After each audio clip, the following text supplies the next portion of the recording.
Hey guys, it's your girl Sunshine Z and we're here to do another video. Thank you for subscribing, clicking the video, and showing me all the love and support that you guys send me every single day. Thank you.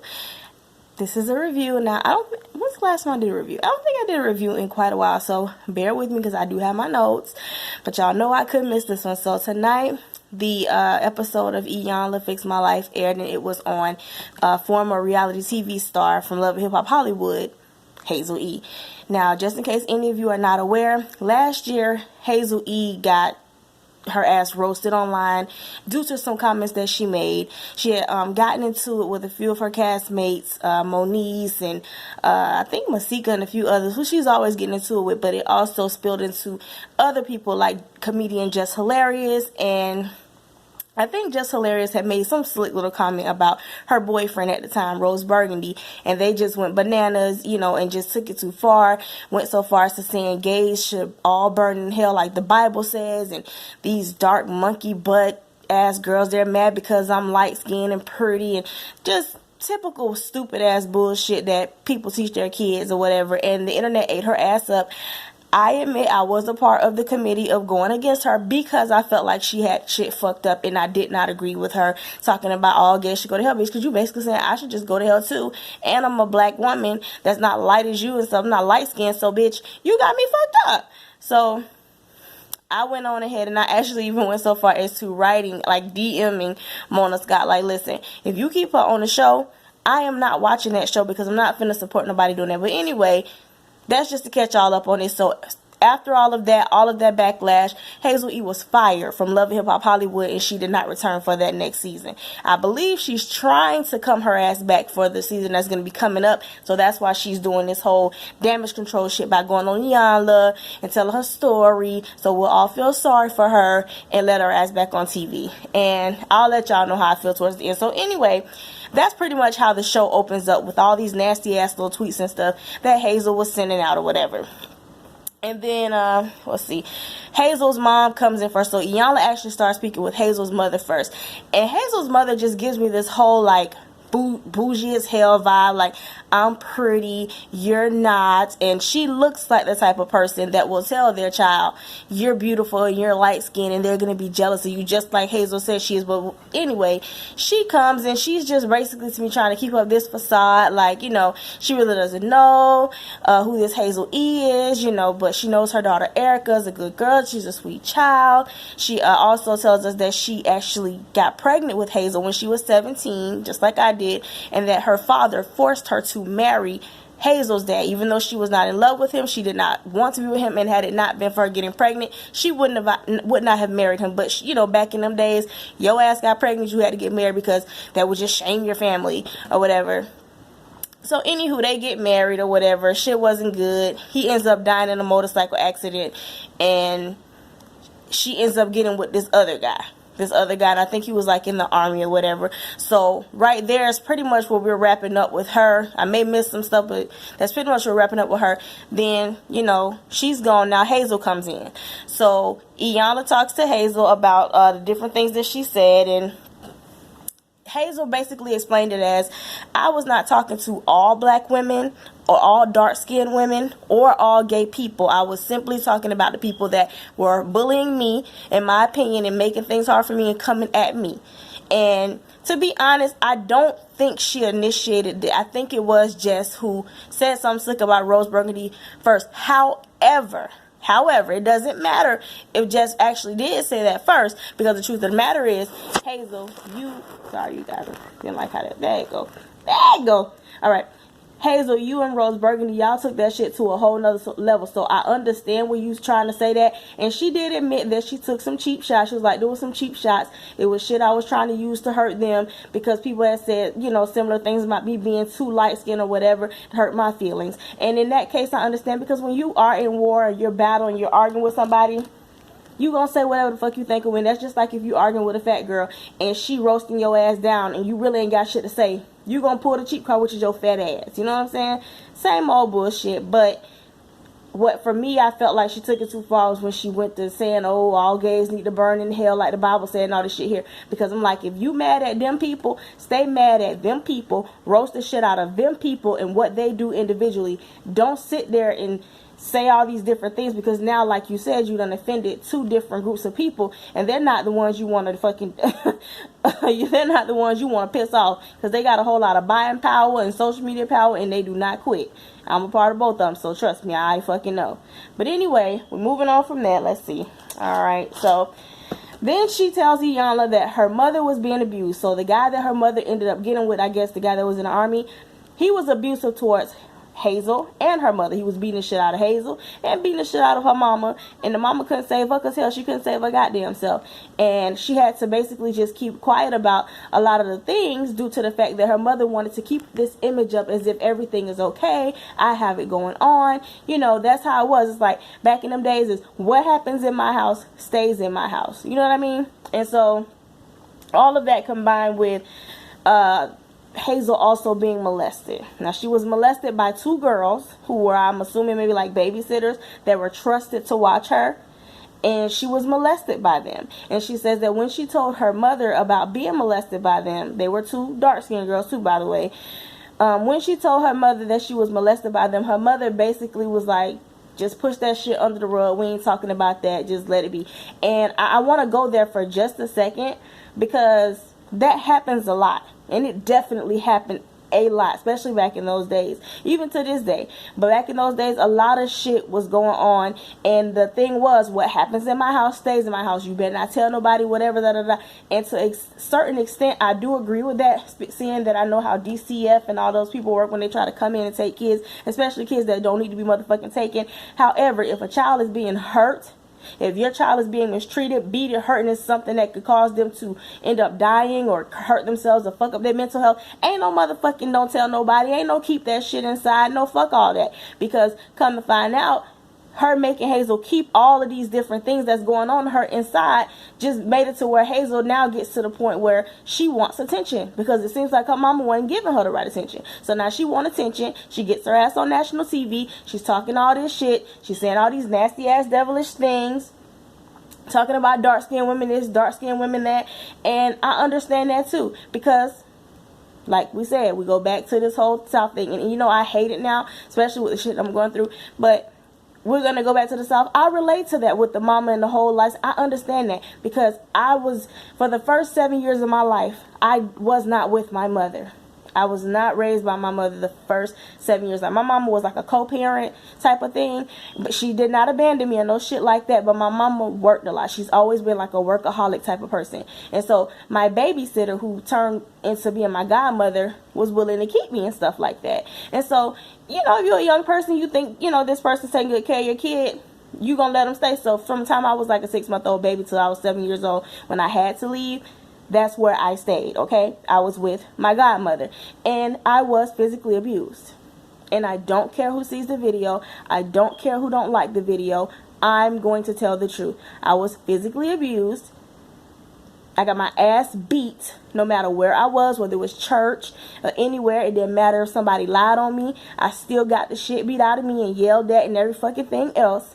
And also, when I used to come home from school, sometimes she would say things to me like, I can tell when you done been outside because you're coming in here looking all black. And for me, that hurt me really bad, and it messed with my psyche for a long time, because my godmother is very, very light-skinned. My godmother, my god sister, my god dad, who I was living with, very, very, very, very, very, very light-skinned. I'm not. I'm brown. So I'm in a house full of light-skinned people, and you're saying something like that. So to me, now I'm feeling like an outcast. And they didn't even know that as a child, I was sneaking the house bleach and trying to put it on my rag when I would take a bath, trying to bleach my skin, because I didn't want to keep coming in there getting all black, looking all black. And that was just that mentality they had, because they was like from Alabama, like that's how it went, and that's just how it was. Like, the lighter you are, the more attractive you are. It could be, I have seen some of the ugliest light-skinned I'm not gonna say that word, that monkey word, that's a bad word. Ugliest light-skinned girls, just disgusting looking faces, stinking ass, just nasty. But because they're light-skinned, they're seen as better looking, and all their flaws are overlooked. And a equally as beautiful brown-skinned girl, or even more beautiful brown-skinned girl that actually has her shit together, the guy down here, some of these guys will still choose that light-skinned chick that's ugly as hell and stanky. You can smell her from around the corner, because she's light-skinned. And in their eyes, they have been raised to think that lighter is better. Lighter is better. Your kids will be lighter. You don't want no little black ass kids. That's just how it was. That's just how it goes. So I understand that whole thing with the light skin, dark skin thing, and I don't like it. I don't like it. I don't agree with it, which is why I don't let a lot of people around my kid who do that kind of shit, because my child is beautiful no matter what. Even though he's bright skinned now, hell, he can get darker. You know what I'm saying? And I don't want him thinking he's ugly because he ends up getting darker. Fuck all that. But just to let y'all know, we get back to Hazel, but that shit does happen. That shit happens, and it probably happened to her mama too. Her mama probably told her she was pretty because she was light skinned too. So in turn, anytime a dark skinned girl didn't like her or whatever, it's because of she light skinned. In Hazel's case, I understand her mama had a lot to do with it, but also with her being molested by two girls who were dark skinned, and then them being girls, what they were doing to her was associated with as like homosexuality. So in her eyes, when she was talking that shit, she wasn't probably really talking to the people she was arguing with. She's thinking back like, here is again these dark ass, gay assholes or bisexual assholes coming for me again, so they need to burn in hell. That shit was directed at them other girls. But we still can't take it off of her, the fact that Hazel, you said it, mama. And no matter what you meant by it, what you said was hurtful, it was mean, and it was fucked up, and it got your ass fired. But let's get back on track. Let's get back on track. Alright, so Iyanla takes Hazel into this, what she called it, a black foundation room. And basically it just has a lot of different pictures of a lot of historical black women, like Sojourner Truth. Who else was it?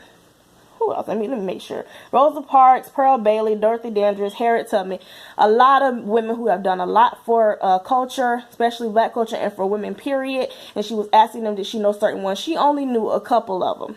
And mainly Rosa Parks, who everybody knows. She only knew a couple of them, but she had her to read her lyrics to these women. These women that done fought and, you know, went through so much and, you know, had to go through the back door just to perform and couldn't even eat at a certain place, yet they was the superstar and can't even sit down on the goddamn bus. Now you stand your ass in front of them and say that same shit that you said online, and you gonna read these lyrics. Read these lyrics here, because she had some lyrics and they was like, pop my butt, something else, and pop my ass. I don't know. I don't listen to Hazel's music, to be honest, because I think it's trash. But basically, she had to send her ass there and read them lyrics in front of them historical figures. And it's not funny, but I would have been so fucking embarrassed to read that shit, number one, on TV, and number two, in front of Iyanla, then number three, in front of these women who actually have done something for black people and black community, and say this stupid ass shit. But she did, and so we move on there. Iyanla gave her ass the business. Let me make sure I said it. Iyanla gave her ass the business, okay? Iyanla gave her ass the business. Iyanla gave her like the complete rundown, like each woman she was going through, and you know, telling her like, this is what this one did, this is what they went through, and you got the audacity to sit your ass up here and act like you better than somebody because you light skinned and they're no good. And you know, it was good. It was really deep. I really can't put it into words because it was just so moving, because I was just like you know, and it made me think too, because I'm like, damn, I sit and I complain, or I sit and I'm gonna say me, I sit and I complain about a lot of stuff, and the shit do be valid what I complain about most of the time.